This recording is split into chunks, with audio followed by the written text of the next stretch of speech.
Well, hello everyone, JW here, and welcome to the first episode, of my Yorkshire Wildlife Park Planet Zoo recreation. So I'll go over it again in much more detail in the next episode because that'll be actually building and stuff. But Yorkshire Wildlife Park is a wildlife park in the United Kingdom in Orkley, just outside of Doncaster. It opened in 2009, if I remember correctly, and it's my nearest zoo stroke wildlife park, and it has a very special place in my heart. No particular reason, it just does. I love going there, I really do. But I love going to all zoos really, but I thought I could recreate Yorkshire Wildlife Park in Planet Zoo fairly accurately, and up until recently, that was the case. So this is what I've built so far. I'll just do a quick tour while I'm talking. So we're starting right at the bottom of the map, and in real life you would sort of walk in like through here, and there's buildings and stuff. But that's not possible, of course. So we're starting here, and the guests are going to magically spawn out of this building. And then this is what we've got so far. Lots of Franks everywhere to help me with scaling and stuff. I need to decide which colour's more accurate there. So I was using the free build mod for this, and then there is a fake sort of path cover that's going over the top of it. There are stones in the flooring that's in the main entrance for Yorkshire Wildlife Park, but they're not this colour, and it's not a flexi colour path, so it needs something to go over the top of it, and that's what I'm going to be doing at some point. Then over at this side you have the gift shop, which is going to be in there, and then here you've got your ticket booth, so you've got your experiences and information and stuff in here, and then at this side you've got your ticket booths. I did have the boxless shops mod installed. I've since obviously uninstalled that. I might need to reinstall that, I think, or I could just use the little desks what came in the update. And then around here there's wheelchairs, and then of course you have your main entrance. Colouring isn't correct, get round to that, and then you would walk through the entrance, and then you're in the wildlife park. Now over here there's been a massive development in Yorkshire Wildlife Park. So you come through the entrance, and to your right, and it goes round and comes back here. It's all dinosaurs. It's those tacky plastic, very loosely based on Jurassic Park dinosaurs. You know, they have a velociraptor, what looks like it's seen some things that it probably shouldn't have seen, and it's got no feathers. Now, that velociraptor in Jurassic Park, not a problem, because it's a film. And, you know, we're dealing with genetic science, so I don't mind that those velociraptors are bigger and less feathery than they should be. But in an educational capacity, like a wildlife park or a zoo, they should represent what the current science shows us. But no, they've gone for these cheap, tacky plastic dinosaurs with some speakers like bolted underneath, and it goes right around the right hand side, past the lake, and then comes out near the hyenas. I am not going to be building tacky plastic dinosaurs, so I'm just going to do the path, what goes round, and we'll just put some statues there. So in that aspect, it's no longer going to be a one-to-one recreation of Yorkshire Wildlife Park, because I'm not building plastic dinosaurs. It wouldn't be possible anyway, but I still don't want to do it. because I think it's a really bad idea. But there we are. And through here you have toilets. There are some vending machines there in real life.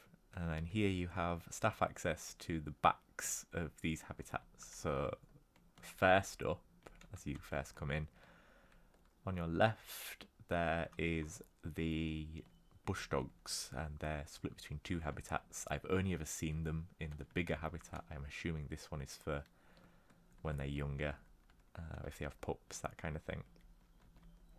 And then you come along here and they've got like a pool pondy thing, because they are really good swimmers. And they've got this tunnel that goes through the hill. Then there's a bit of a gap, and there's like an electric box and some more sort of rough staff access. And then you come around here, and you've got your lowland tapir. Their shelter, their outdoor shelter, is super weird.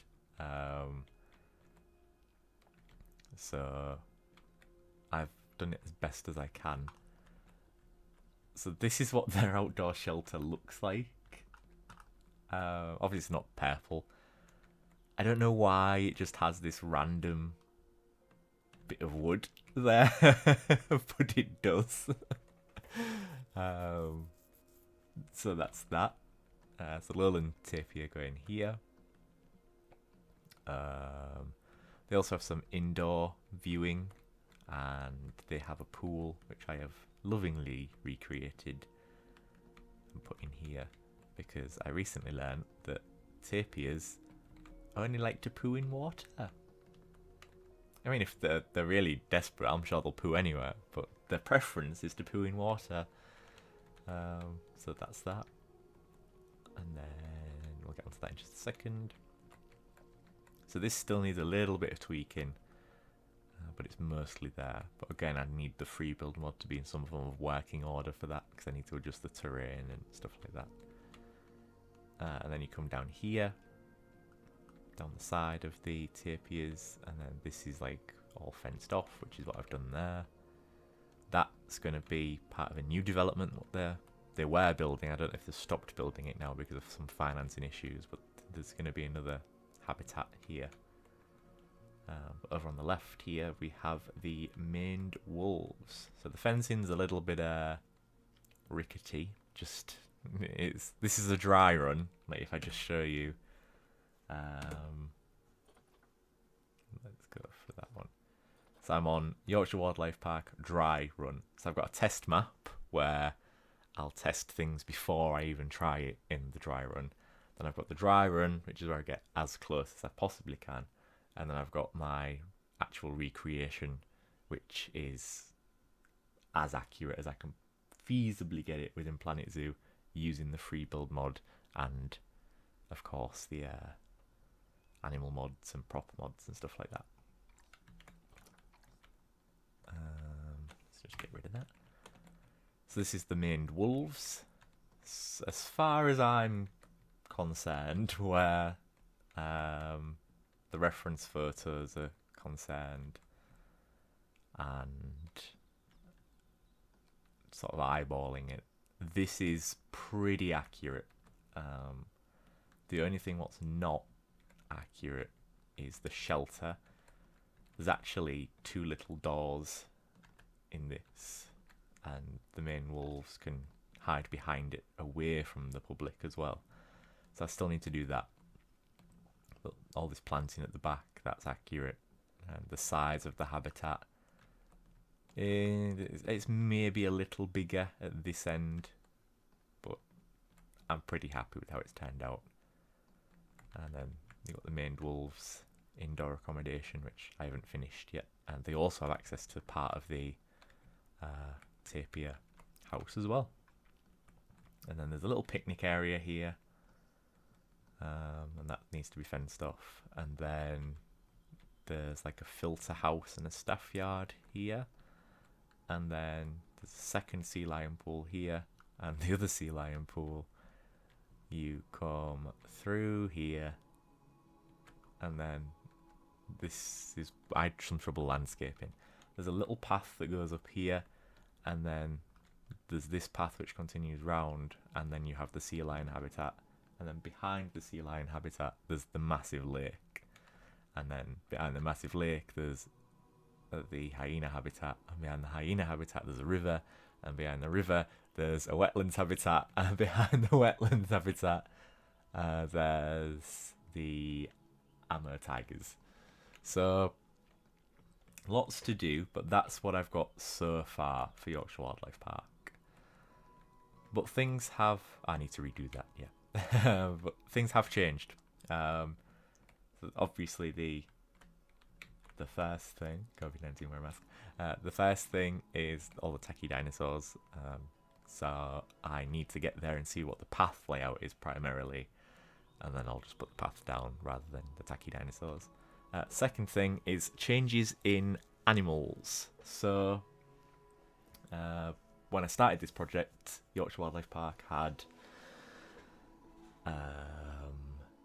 what the major changes? They had 3 Amur tigers. They've now got 2. The male, Vladimir, bless him, he had to be euthanized due to age-related health issues. So there's just the 2 girls there now, Cyan and Tuna. And then there was 2 Amur leopards. There was Drake and Freya. There's now only Drake at the moment. Freya has been sent to a zoo in Ireland for the breeding programme. So Drake's on his own at the minute, poor fella. They had 2 Bessia, East African oryx, I think they were.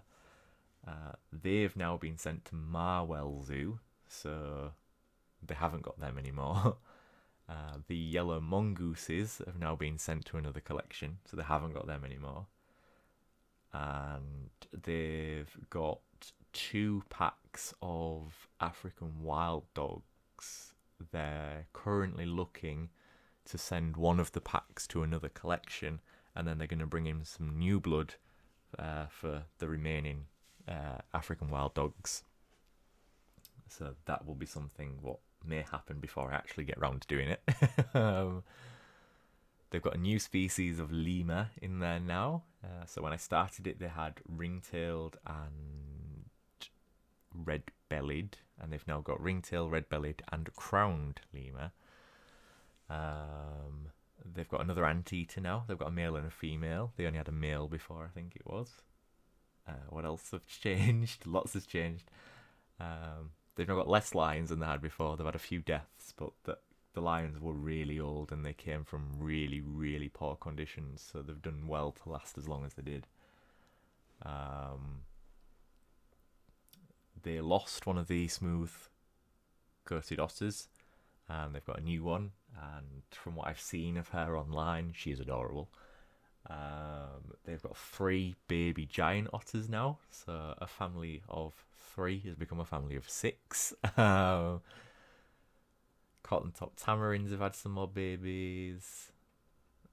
There's the okapi. There was 2 okapis. There was a male and a female. Ruby is the name of the female, if I remember correctly. She became pregnant. They moved the male on to another collection, and she's now had a baby boy called Mzimu, I think he's called. So when he's of age, he'll have to be moved on as well, of course. I haven't been for a while, so I'm having to keep up with like newsletters and what people are visiting like daily, seeing what they're saying about it and stuff like that. I think that's it for the changes. Polar bears, Tala and Flocker, the females, they are in Polar 2, and all the males are now in Polar 1, and they're rotated between 3 different paddocks and 1 offshore as well, and they can choose whether they want to go out or stay in. There was a little bit of a hoo-ha a few, that's probably more like a couple of months ago now, more than a few weeks, but sort of nearly a couple of months ago, there's a bit of a hoo-ha where some people had visited and they'd seen one of the polar bears. It was when we had a heat wave in the UK. They'd seen one of the polar bears sort of laying down in one of the runs between the house and the outdoor enclosures. and people had taken pictures of that and spread it online and said it in a malicious way that these polar bears were being kept in tiny cramped cages in sweltering heats and they had nowhere to go. And Yorkshire Wildlife Park responded and said that the run was open. The polar bear could have left if it wanted to. It just likes to lay there. And having been to Yorkshire Wildlife Park a few times, yeah, some of the polar bears do like to lay in the runs between the enclosures. I don't know why. Maybe it's because it's a concrete floor and it's quite cool for them. Even though, apart from the heat wave, Yorkshire very rarely exceeds a polar bear's natural sort of temperature anyway. So I don't know, but there's no cruelty taking place there is the point. But in Polar 1 they're now at capacity, so there's 6 polar bears I think now at Polar 1 and 2 at Polar 2, but they can't put any more at Polar 2 because it's only the females at that side.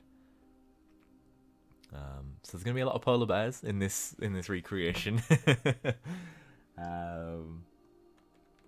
But that's where we're at. I've got reference photos, I've got reference videos. I'm getting information from very reliable sources, sort of every other week, a couple of times a month, that kind of thing. So I can keep it relatively well updated until I can get there to see for myself what's been worked on, what's updated, stuff like that. It's just going to be a case of what do we have in Planet Zoo that I can use to make it work. And this series is not going to be possible without the free build mod and without animal mods. Now, thankfully, animal mods didn't really break when we got the latest update. There were some issues with the penguin, I believe, and the black eyes on some of the remasters. But it was prop mods what broke, and of course we still haven't had an update for free build. There is a slightly working version of free build at the moment as I'm recording this video, but the terrain tab is still bugged, and that's what I need it for, the terrain tab. I need the paths to be able to create these sprawling plazas and stuff like that, but I need the terrain tab so that once I get a path up here, if it's not right, I can just adjust it there and then. I don't need to take the path out and then terraform it and put the path back in and to find out I've gone too low this time and do it again and stuff like that. The free build mod, you put the path in and you can edit the terrain sort of with the path, that kind of thing. It also allows me to get the barriers nice and close to the animals, which is how it is in Yorkshire Wildlife Park. There is literally only this space between you and the barriers, just more than an arm's length. So yeah, that's where we're at, essentially. I don't know when the next episode of this will be coming out. This was just sort of an impromptu, information-y sort of episode of this is what it's sort of going to look like. This is Yorkshire Wildlife Park, what I've got so far. Here's the information I'm working with. And that's hopefully what I've managed to convey in this episode, is what I've got so far and how I'm going to proceed moving forward. And that won't be happening, of course, until there's the free build mod. I can work without the prop mods for a bit. It's only sort of really when we get to the back of the wildlife park where I'd need the African thatching from the safari mod. But prop mods are broken at the moment. So yeah, I hope you enjoyed this little look around Yorkshire Wildlife Park Planet Zoo. And I shall hope to see you all again in the future, either in this series or in Dunswell Zoo or in something else entirely, very, very soon. Remember to like and subscribe if you haven't done so already. It really helps me out, it helps the channel grow. We've just recently passed 100 subscribers, so there's one milestone down already. So stay safe, and I shall see you all next time. Stay kind, and bye-bye for now.